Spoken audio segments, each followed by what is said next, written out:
İnsan Allahdan başqa hər şeydən qopur və yalnız ona mərkəzlənirsən, müstəqil qüdrət onu görürsən, mənbə onu görürsən. Xəyalun, əqlün, qəlbün, vücudun, zərrələrin hamısı ona mərkəzlənir. Bütün məsumlar elədiyi duadır. İlahi, həbli kəmaləl inqita iləyk. İlahi, qopart qəlbimi. Masivallahdan hər şeydən. Yalnız sənə bağlanım. Adam ki, təmərküzləşir ona. Quranda var, uduuni əstəcib, məni çağırın. Mən. Qopursan, səbəbləri qoyursan kənara.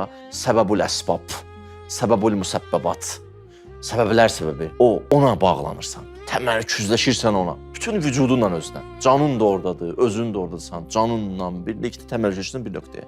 Öz isteklərini də ilahi isteklərin qarşısında qurban verirsən. İsteklərin o isteklərin qabağında fani olmağa başlayır. Daha sənin öz isteyin yoxdur. Öz isteyin yoxdur. Yalnız o isteyi var. Vücudun o isteyindən dolub. Vücudun onun evidir. O hakimiyyət qurub. Allah səltənət qurub sənin qəlbində.